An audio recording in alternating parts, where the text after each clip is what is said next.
mstari wa 18 kwamba hakuna mtu aliyemwona Mungu wakati wowote. Mungu Mwana pekee aliye katika kifua cha Baba, huyu ndiye aliyemfunua.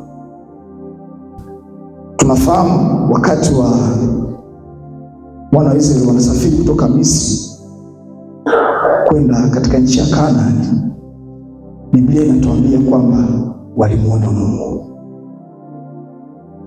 Lakini katika Injili ya Yohana anatuambia jambo jingine la ajabu kidogo, kwamba hakuna mtu ambaye kumuona Mungu.